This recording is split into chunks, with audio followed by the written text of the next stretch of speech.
হে বন্ধুরা, আজ আমরা জানব এক ভয়ঙ্কর বাস্তবতার কথা।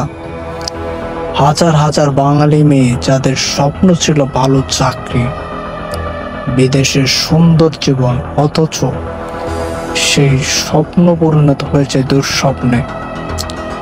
পাচার চক্র কিভাবে টার্গেট করেছে তাদের, কি হয় সেই মেয়েদের ভাগ্যে? এটি কোনো কল্পনা কাহিনী নয়, বরং হাড় হিম করা সত্য ঘটনা। তো চলুন শুরু করা যাক। বাংলাদেশের অনেক পরিবার দারিদ্র্যের সঙ্গে লড়াই করে, বিদেশে গিয়ে কাজ করে মাসে লাখ লাখ টাকা আয় করার স্বপ্ন। এই স্বপ্নই নিয়ে যায় অনেক মেয়েদের দালালদের কাছে। চক্রের প্রথম ধাপ হলো ভালো চাকরির লোভ দেখানো। বলা হয় দুবাইতে চাকরি আছে, সিঙ্গাপুরের স্যালারি 50,000 টাকা, সৌদি আরবে কাজ আরো সহজ। মেয়েরা রাজি হয়, পরিবার ধার দেনা করে টাকা জোগাড় করে। খরচ খুবই কম, সব ভিসা আমরা দেব, 3 মাসে টাকা উঠাই ফেলবেন। ঠিক এইভাবেই কথা বলে দালাল, কিন্তু তাদের সত্যিকার গন্তব্য থাকা লুকানো। অনেকে যায় ভুয়া ভিসায়, অনেকে চোরা পান্তে সীমান্ত পার হয়। ভেবে নেওয়া হয় বিমানে যাবে, কিন্তু বাস্তবে তারা পড়ে দালালের হাতে। কি করা হয় তাদের সাথে? বিদেশে গিয়ে সত্যটা প্রকাশ পায়। কাউকে পাঠানো হয় পতিতালয়ে, আবার কাউকে পাঠানো হয় বাড়ির কাজ করানোর জন্য। 18 ঘন্টা ডিউটি, কারো পাসপোর্ট নিয়ে নেওয়া হয় যাতে পালানোর কোনো সুযোগ নেই। জাতিসংঘ ও স্থানীয় সংস্থার তথ্য মতে প্রতি বছর বাংলাদেশি নারী পাচারের শিকার বেশি হন। অনেকের খোঁজ আর পাওয়া যায় না। আমরা ভেবেছিলাম আমরা কাজ করব, কিন্তু ওরা আমাদের বেচে দিল। পালাইতে চাইলে মারধর করত। 3 মাস পর এক বাংলাদেশের ভাইয়ের সাহায্যে পালাই রহিমা নামের এক মেয়ে।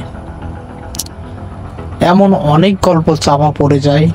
শুধু চক্র, শুধু দালাল দিয়ে গঠিত নয়, এর সাথে জড়িত রয়েছে সীমান্ত এজেন্ট, ভুয়া এজেন্সি, বিদেশি রিসিভার। প্রতিটা মেয়ে তাদের কাছে শুধু টাকার মাল। আপনারা জানলে অবাক হবেন, বাংলাদেশে এরকম বহুত গ্যাং রয়েছে যারা কিনা নারীদের বিক্রি করে দিচ্ছে। আর তার মধ্যে অন্যতম একটি হলো আল আতিফ ফার্ম বিডি। এই চক্র প্রায় 4000 নারী পাচার করে। র্যাব প্রকাশ করেছে এই চক্র সৌদি আরব নারীদের পাচার করত। সরকারি কর্মীর নামে চলছে এমন পরিকল্পনার মাধ্যমে।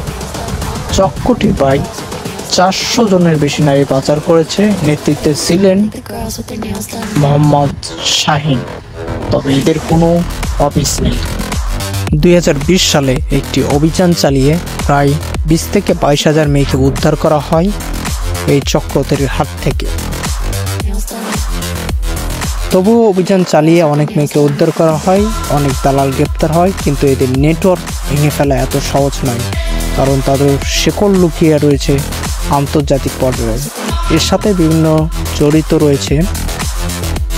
সাথে জড়িত রয়েছে বিভিন্ন দেশের এজেন্ট এবং আন্তর্জাতিক পর্যায়ের কিছু গ্যাং। বাংলাদেশি মেয়েদের পাচারের এই সত্য কাহিনী আমাদের চোখে আঙ্গুল দিয়ে দেখায় দারিদ্র্য ও অশিক্ষতার সুযোগ নেয় গ্যাং।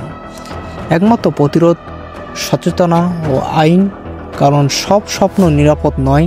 অনেক স্বপ্নের আড়ালে লুকিয়ে থাকে ভয়ঙ্কর অন্ধকার। এটা ছিল বাংলাদেশি মেয়েদের পাচারের সত্য কাহিনী। পৃথিবীর অন্ধকার সত্য জানতে সাথে থাকুন দি রোড জোনে, কারণ এখানে শুধু তথ্য নয়, তথ্য মানে রহস্য। তো দেখা হবে নতুন কোনো ভিডিওতে। ততক্ষণ ভালো থাকবেন, সুস্থ থাকবেন। আল্লাহ হাফেজ।